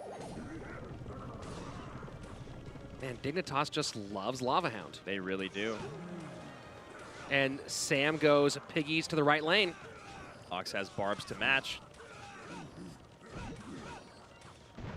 And that's a good flying machine. It will take care of the Mega Minion, will take care of a lot of those barbs, and force out that Baby Dragon.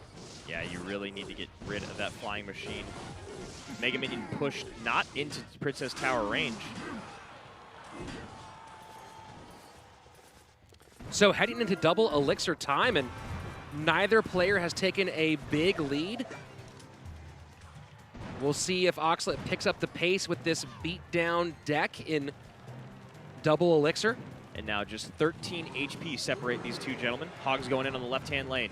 Lava does come down, Barbarians to meet the Hogs. Barbarians creating a good counter push. Poison comes down, going to clean up that flying machine.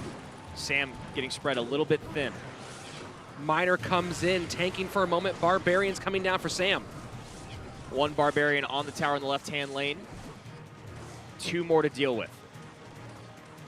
Sam's going to go ahead and just take that damage, focus more on Elixir, and not worry about a couple small Barbarian swings, playing defense in this right lane. And definitely the better decision there, as he's going to need a good amount of Elixir to deal with this push right now. You see the high Baby Dragon waiting for that Mega Minion, doing a good job, but the Mega Minion still takes out the flying machine. and an excellent defensive miner. A smart flying machine for Sam. Although now running away from this big Lava Hound miner push. Look at that, Sam on the tower with the flying machine, so big blows on both sides of the map. Now only 11 HP separating these two. And Sam bar barrels onto the Barbarians, and that Dark Prince gets all the way through. Yeah, Oxlade opting to eat the damage, trying to create a push in turn. Sam doing the same thing on the opposite side. Wow, these guys are going blow for blow right now. Sam starting to get in a lot of trouble.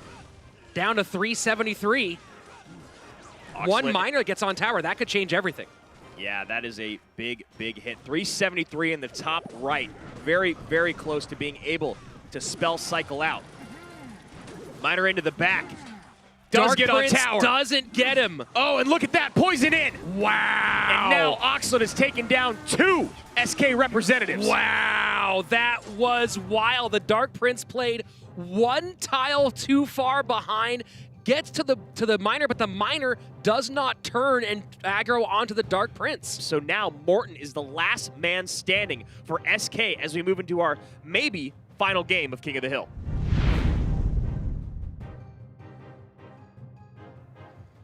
Oxlade in a position to take a 3-game King of the Hill sweep and send this to 1v1. Morten in a very important spot, needs to get 1, 2, 3 to close this out and avoid a third and final set. Yeah, and the last time that Morten found a loss in King of the Hill was to Wings in their 6th match. Since then, he's done very, very well, now at 8-3 in King of the Hill. Dark Prince behind for Morten. Defensive miner in response for Oxlade.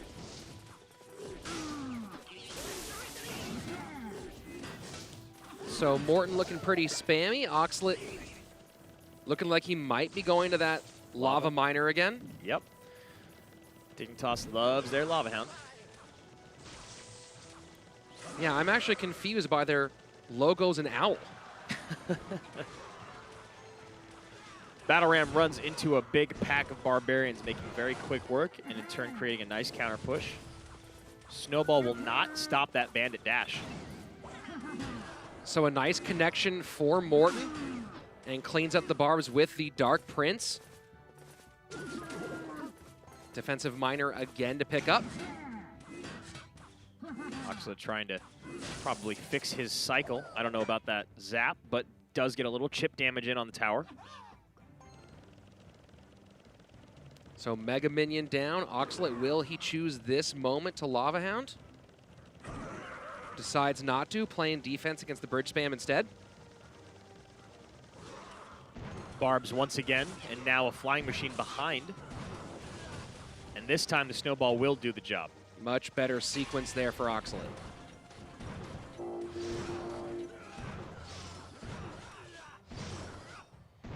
So that Mama Pekka just hanging out, telling the Barbs to go away, eating a lot of shots from the flying machine, and will do just enough to prevent too many shots. One does get through, and now that we're in double elixir, Oxlade chooses to lava in the right lane. So now a lot coming down the left. No big spell to deal with it all. And Barbs come down last second with the poison, but still a lot. That is going to most likely bring the tower down. Wow, Barbs come down just too late and then come down right into a massive poison. The question is, does Morten have enough elixir to deal with this in the right-hand side? It does not look like the case. No, he does not. You saw those minions being dropped high and just fed to that Mega Minion. Zap trying to slow down the momentum, and now it's Ox's turn to put some big damage on King Tower. So both guys taking big blows as we move into sudden death. Yeah, very, very close match here. 900 HP separating the King Tower, but who knows which is going to be a 2-tower game in the sense of a princess or king.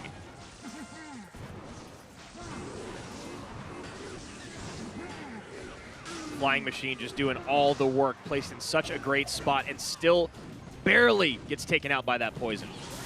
And a second Lava Hound down for Oxlade, so tons to deal with for SK at this moment. Question is will a clone ever be played if that is the last card? Poison down, saying, let's Oh, please not look at have that. Miner in. Flying Machine, unmitigated damage, just going to town on that tower. Wow, what a sequence for Oxalate, taking that down to 721. That Flying Machine was just sitting back for maybe 15 shots. Dark Prince to the right. Morton trying to create some pressure in that lane. P.E.K.K.A up high. Wow, he is really going all in here, trying to keep everything he can off of that left-hand tower. And these Barbs and Baby Dragon do need something there. Nothing there to pick wow. up. Ewiz comes in late, 532 on the tower. Barbarians pull the ground units back across the river. Late Ewiz does its job, but still takes some. Oh my gosh, and the Flying Machine turns towards the Princess Tower, forcing the Dark Prince out. 532 remains.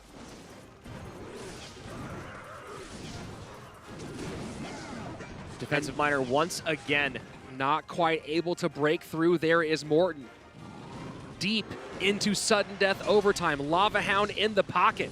Does Morton have any way to take this before that Lava Hound finishes the job? He's going all out in the right-hand lane, but it will not be enough. That Lava Hound will do it. 262 down to 217. Pups in, Poison down. Good game. And that is a King of the Hill sweep for Dignitas. Wow, you know, this has been a rough season for Dignitas, but Oxalate has put some massive feathers in his cap, opened up the season, sweeping Tommy, Nitram, and B-Rad, and now here in the waning moments of CRL West season for the summer, taking out Morton, Sam, and Soking.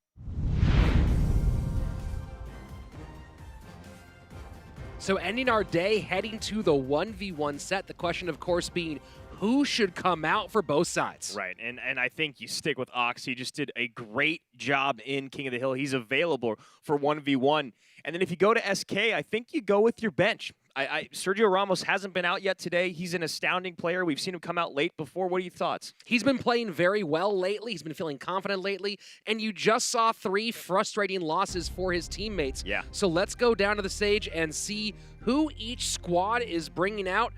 And looks like it is going to be Oxalate and Sergio Ramos. There we go. And Sergio Ramos, you know, as I just stated, has done this before, coming in just the 1v1 set, and it has paid off. So now the two head-to-head stars of SK and Dig going at it in this third and final set. So this is really a big-time head-to-head matchup. For those of you who've been around for a long time, this is the CCGS North American Champion up against the CCGS World Champion. Wow. Okay. That's one way to set the stage. So let's see what these two guys have in store for this best of 3. Rascals split in the back. We see Rascals paired with Balloon and Mortar the most. Looks like it's going to be Royal Hogs. Okay, Sergio Ramos getting right to it. Yeah, just going all in.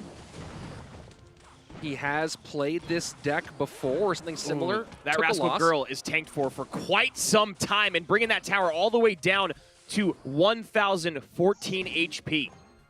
That's a lot of damage for one tiny slingshot, Andrew, and there comes the Mega Knight. Mega Knight doing work on that Hog Rider. Gonna pop that Musketeer. So as I was saying, Sergio Ramos has played this deck before, did take a win with it. If he is playing with Dark Prince and Flying Machine in here as well. You see Oxalate opting to play the Ice Golem instead of kiting, going to the left. That way, if the Mega Knight did prevail, it would not go to the weaker tower.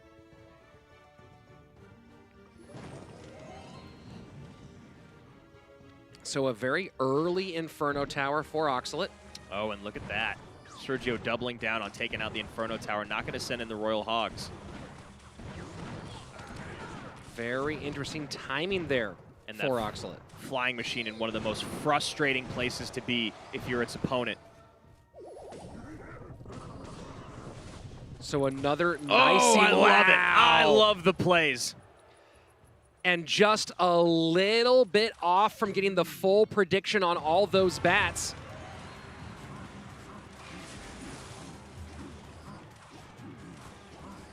Ice Golem to protect. Musketeer comes down to clean everything up. Just a slight difference, and that would have been an insane amount of damage on that right-hand side. Yeah, now in a double elixir time. I love that play by Sergio. You know he's paying such close attention to what Ox has in his hand.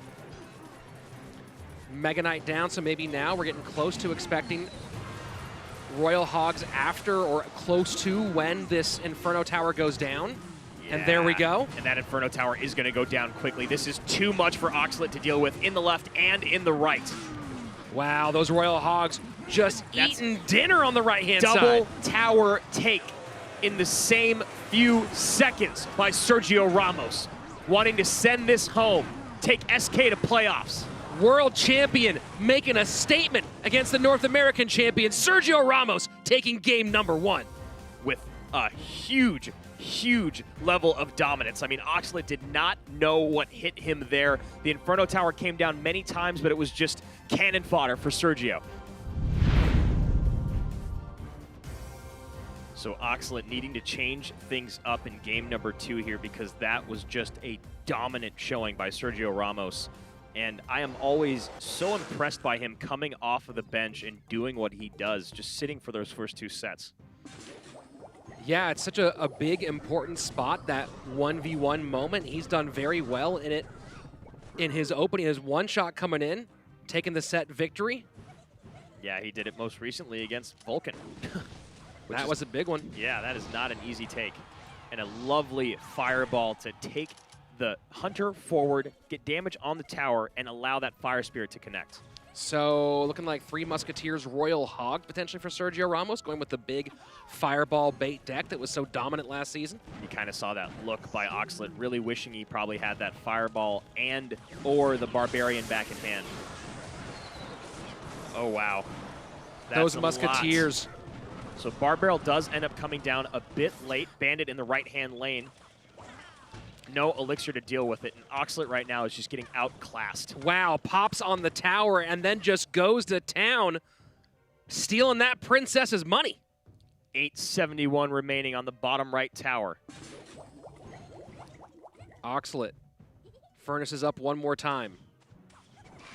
You know, and here's the other thing that we haven't discussed a lot, Rich, and that's, you know, Oxlet doing a great job in King of the Hill. 3 up, 3 down. It's also 3 decks, probably 3 of the decks he's best with at this moment. Sergio Ramos is paying attention. Sergio Ramos is fresh, and also Sergio hasn't played any decks today. Very true. Very, very true indeed. In fact, we have not had to go that deep into Sergio Ramos' deck pool this season. Lumberjack does come down with the E-Wiz. No fireball, trying to hold it for those Musketeers. And that tower getting in a lot of trouble, but take a look at this. This is another deck from Sergio Ramos where he does not have a big spell for direct tower damage. So Oxlet is still in a position where he could shore up his defense and fire back, and if it gets down to really, really late, he could take advantage. That's a very good point. You know, he's got the E-Wiz. He's got, oh, fireball right to King, hitting all 3. I actually don't dislike that play. Yeah, I mean, it's a unique play for sure, but there's nothing in Oxlet's deck that really depends on getting the tower over and over again. Exactly. It's all about these RG shots. It's not a graveyard, it's not a miner, it's not bait. So a great decision there. That might be, if he wins this, that's the 200 IQ play of the day. Yeah, I love it. Something we haven't seen ever at CRL. Not in Season 1, definitely not in CRL West, and the reason is because of that drop delay now. Yeah, that really does change everything, Andrew. So now the Musketeers coming in front of the tower. Bandit on the right. E-Wiz down to stop. And the raged up Royal Giant does get one shot. So Barbara will take care of that Musketeer in the right. Oh, wow. Yeah, I don't know what Oxlet has to deal with this. Not back to the furnace. There it is, but the Bandit will dash in, take care of it, and that's going to be tower down again. Wow, like there that. you go. Sergio Ramos pumps the fist in. It got really tight there for a minute.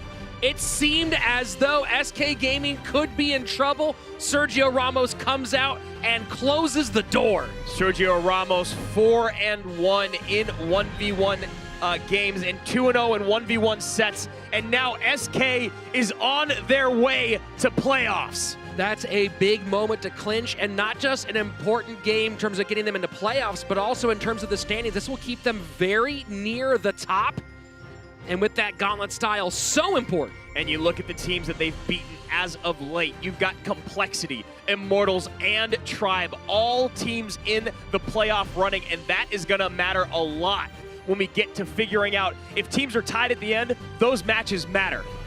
Those matches matter a lot, but right now, the first most important thing is that win-loss record, and SK Gaming just added a big one to the win column. This is a critical moment to get that victory. Remember, I believe they do still have one more match in hand, so they could be on a run for that first place spot. Yeah, I mean, they're 7-3 now. They could be the only team to hit 8-3 if Complexity does fall in their next match. So it's going to be the two of them duking it out coming up very soon. We've only got 1 day left, you know, in this week. So SK just really surging at the end of this season. An emotional back and forth battle today. You had you had Dignitas opening up with the 2v2 win, the sweep back, then the King of the Hill sweep. Coming out the end, Sergio Ramos, big win for SK. Let's go down to the floor and see what they have to say about today's match. Cheers, guys. I'm down here with SK Gaming, and you had a hard-fought battle against Dignitas. I want to know, especially after that first loss in the 2v2 round, did you expect this fight to be as difficult as it was? To be honest, not. Because, I mean, Dignitas is, well, we don't underestimate anyone, but they were pretty low in the rankings, so we thought it would be more or less an easier match. Turned out to be pretty hard going to the third set. After the first loss in the 2v2, we were kind of worried, but we brought it back. Yeah, absolutely. And looking at the decks that you brought for 2v2, I want to know, did you specifically prepare for them to bring Lava Hound? I know they brought it in a couple other matches this tournament, and it seemed pretty likely that you were ready to take it down. Yes, we pretty much expected Lava Hound from them. In the first match, we unfortunately didn't have Inferno Tower and Cycle, so we couldn't really defend the first push. But after we had it, and it worked. Anything you want to add to your 2v2 assessment? Yeah, like we prepared a lot for Lava Hound. After the first game, we switched some cards, like to have a better matchup, but yeah, then it worked pretty well. Well, you did take the win eventually in 2v2, taking the second and third match. Then we moved into King of the Hill, and Oxalate gave you guys a run for your money. So each of you, reflect a little bit on your matchup against Oxalate. I mean, the matchup wasn't too good, it wasn't too bad. In the end, like, he put a miner in my tower, and I put a Dark Prince and Barbs, and the miner still connected. That was quite unfortunate and gave me the loss. Frustrated. Frustrated, but that's okay. Dignitas really brought the fire. Now, in your match, it was similar. Yeah, honestly, like, Oxlade played pretty well. I didn't expect him to win Lava Hound again because, like, in general, Lava Hound is not that good against my deck pool, but, like, he played it because it's his comfort deck. I didn't choose the best deck, so yeah, I lost. It wasn't the best deck choice by myself. Well, interesting card choices, interesting deck choices from both sides here, but I want to talk a little bit, too, about SK's willingness to play with 3 Musketeers. We saw from Sergio Ramos in the 1v1 at the end of the match, and as you guys work as a team, what is your overall perception of the card right now with the delay? I mean, it's not a bad card. It's pretty much worse than it used to be when it was spawned immediately, but it's still viable just because a lot of decks don't have a big spell, because Snowball and Barbarrel are very strong, and that makes 3 Musketeers viable. Anything you want to add? Yeah, like, I think like the same. I think 3 Musketeers is a big surprise card, like, because of the meta decks. Nobody uses Fireball, or like most of the decks doesn't have Fireball, so I think 3 Musketeers is pretty underrated right now. Well, you guys coming from the unexpected to pick that card, definitely helping you secure the win there in the 1v1 by Sergio Ramos. And that places SK Gaming in first. You guys are tied with Complexity in score, but you actually beat Complexity in a head-to-head. So how does it feel, boys? Feels great. Yeah, feels good, but yeah, we have still 1 game left, and we have to win that. Eyes on the prize, and that means keeping them forward. Thank you so much for the insights, guys. Now let's send it up to the casters to wrap up the day. And even a bigger match win than we might have realized at the moment, that one takes them all the way into first place with a match in hand over Complexity, and now SK Gaming holds their own fate in their hand. One more match win guarantees them first, and then, of course, guarantees them a trip to China, and they only have to play one game, one match to win this first split. It is such a sweet position to be in. A lot of teams, and a lot of players, and a lot of fans expected this of SK, and they have delivered in full with just one match left. So let's take a look at our Dream Killer day. Only one squad pulled it off. Energy going 2-0 over Tribe and putting Tribe on the bubble in terms of our playoff picture. Team Liquid with the sweep over Misfits, and Dignitas falling to SK, as we just talked about. Yeah, SK moving up to the top, taking Complexity's prime position in first place, but both of them do still have a game in hand. And of course, taking a look at our standings, Andrew, the big story at the top, SK Gaming and Complexity tied at 7-3, but SK with their fate in their own hands. Yeah, you just heard it from Seltzer. SK has beaten Complexity, so they're in first place. Team Liquid right behind the two of them at 7-4. Fnatic at 6-3. Immortals in 5th place at 6-4. And next up is Tribe Gaming and Pain Gaming. Those are the 7 teams in contention for playoffs. Tribe has not been confirmed to be eliminated yet. Behind them, we have Team Queso at 4-6, Cream Esports at 4-6, and then as we get down into the bottom 3, 3-7 from both Energy and Misfits Gaming, and in dead last is Dignitas at 2-8. So we have one more regular season match day left, a super Saturday, if you will, to figure out all these final moments. And of course, you can tune in 10 a.m. Pacific and 1 p.m. Eastern. We're done with Wednesdays. Wednesdays are out. This is the final one. So make sure you tune in Saturday to see where all these squads finally sit on their road to the playoffs and their road to China. I'm Rich Slayton. That's Andrew Guy. You want to see more of all this? Like, follow, subscribe, share. We will see you on Saturday. And Andrew, I just got word, both of us have officially been eliminated from playoffs.